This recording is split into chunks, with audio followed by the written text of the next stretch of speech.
बेलदार बिंदुनिया सारे एक ही में रोटी बेटी का संबंध हम लोग को है। उसके बाद भी हमारी जाति को अलग अलग दर्शाए हैं। सड़क से लेकर सदन से लेकर के कोर्ट के दरवाजा को खटखटाने का काम करेंगे। हम लोग अपना अपना RTI रिपोर्ट मांगेंगे, अपने अपने प्रखंड के, अपने अपने गांव के, अपने अपने लोगों को RTI से देखा करेंगे। हम लोग मिलाएंगे कि मेरी संख्या कितना हुआ। नमस्कार, आप देख रहे हैं तीसरा पक्ष न्यूज़ नेटवर्क। आज हम पटना के गर्दनी बाग धरना स्थल पर मौजूद हैं, जो कि जातीय जनगणना को लेकर नोनिया समाज के लोग पटना के गर्दनी बाग स्थान पर बैठे हुए हैं। तो आज हमारे साथ इन्हीं समाज के लोग मौजूद हैं। आइए जानने का प्रयास करते हैं कि जातीय जनगणना के बारे में इन लोगों का क्या कहना है। मैं रणजीत बेलदार, नालंदा जिला हरनौत। हमारी जो जातीय जनगणना है ये दिखाया गया है पूरे नालंदा जिला की जातीय जनगणना को पूरा बिहार राज्य की जनगणना में दिखाया गया है। हमारी सिर्फ ओनली नालंदा जिला का जनगणना यदि जनसंख्या को दर्शाया जाए तो हरनौत विधानसभा में बताता हूँ कि हमारी आबादी हर एक गाँव को ऐसा गाँव नहीं है जिसमें कि हमारी आबादी नहीं है। फिर आखिर जातीय जनगणना जो दर्शाया गया ये सरासर गलत है और हमारी नालंदा जिला की जनसंख्या को ही पूरा बिहार का जनसंख्या दर्शाया गया है। और मैं सरकार से कहना चाहूँगा कि जातीय जनगणना क्यों, शिक्षा और जो आर्थिक स्थिति है इसकी जनगणना क्यों नहीं। हमारी जितने भी जाति हैं, ईंट भट्टे पर काम करने वाले हैं, इनके जो है जनगणना कब किए। हमारे जो जाति हैं बाहर प्रदेश में जाकर काम करते हैं, इनकी जनसंख्या का जनगणना कैसे की आप बताइए ना।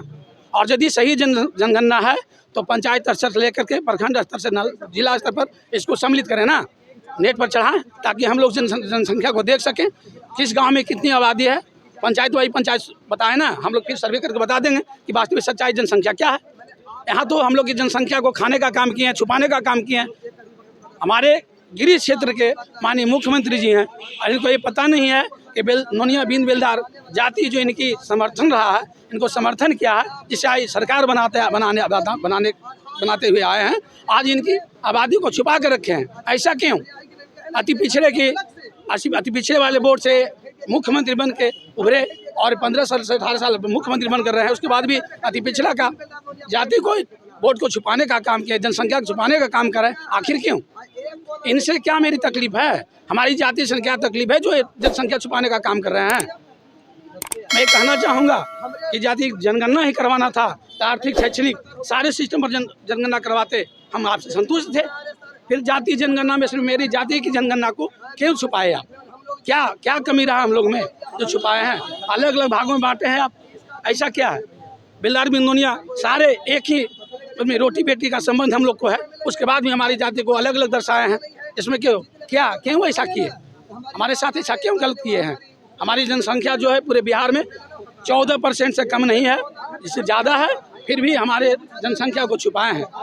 आने वाले स्थिति में हम लोग बता देना चाहेंगे, माननीय मुख्यमंत्री के महागठबंधन की सरकार को बताएंगे कि मेरी जनसंख्या क्या है। उस जनसंख्या को आपको प्रदर्शन करना पड़ेगा।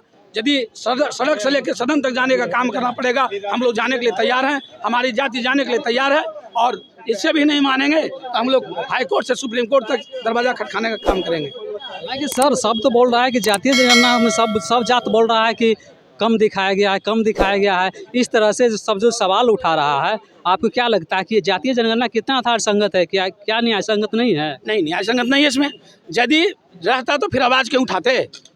आप हमारे क्षेत्र में जिनकी गिनी चुनी, जैसे अति पिछड़े में आने वाले जो हैं नौवा हैं, ये सब जो पौनिया लोग हैं, उनकी जनसंख्या हर एक गाँव में पता कीजिए ना, कहीं 4 घर, कहीं 10 घर, 5 घर हैं। और हमारी आप पूरा हरनौत विधानसभा से लेकर पूरा नालंदा जिला में जाकर पता कीजिए बेलदार बिंदुनिया निषाद का कितनी जनसंख्या है। इसके आधार पर यदि ये जनगणना किए हैं तो सही बता देना, आंकड़ा को सही दर्शा के बता देना। हम मानने के लिए तैयार हैं, अन्यथा नहीं मानेंगे। जैसे भी हो हम लोग मानने के लिए तैयार नहीं हैं। हर हाल में हम लोग सड़क से लेकर सदन से लेकर के कोर्ट के दरवाजा को खटखटाने का काम करेंगे और मुख्यमंत्री जी को बता देंगे कि मेरी जनसंख्या क्या है। आने वाले 24 और 25 के चुनाव में इनको पता चल जाएगा कि वास्तविक में बेलदार नोनिया निषाद का जो जनसंख्या है इसको छुपाने का काम क्या, इसका परिणाम निकलेगा। आप लोग का कहना है कि जनगणना आर्थिक आधार पर होना चाहिए, जातीय आधार पर नहीं। तो फिर आरक्षण को इसमें आप कैसे देखते हैं? तो आर्थिक स्थिति के अनुसार आरक्षण की दें। हमारी जाति है जो पता कर लीजिए, हमारी जाति पूर्व से ही में तालाब खोदने का काम, नहर खोदने का काम, कुआं खोदने का काम आज पता कीजिए ना, जाके घर घर की स्थिति आप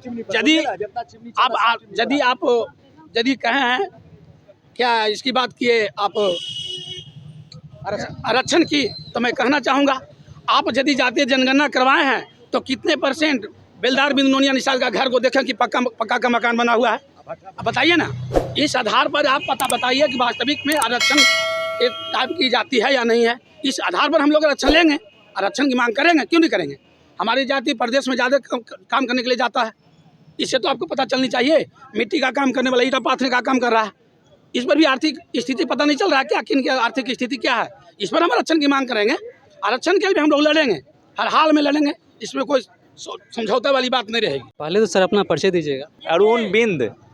आप लोग जातीय जनगणना से इतना नाखुश क्यों हैं? नाखुश कहाँ है भाई, जातीय जनगणना होना चाहिए, सर्वे होना चाहिए, लेकिन अगर डाटा सर्वे गलत है तो नाखुश होने का सवाल उठता है। इसलिए नाखुश हैं कि आपको मालूम होना चाहिए, जनगणना जब सर्वे हो रहा था इसके क्रम में एक घटना घटा।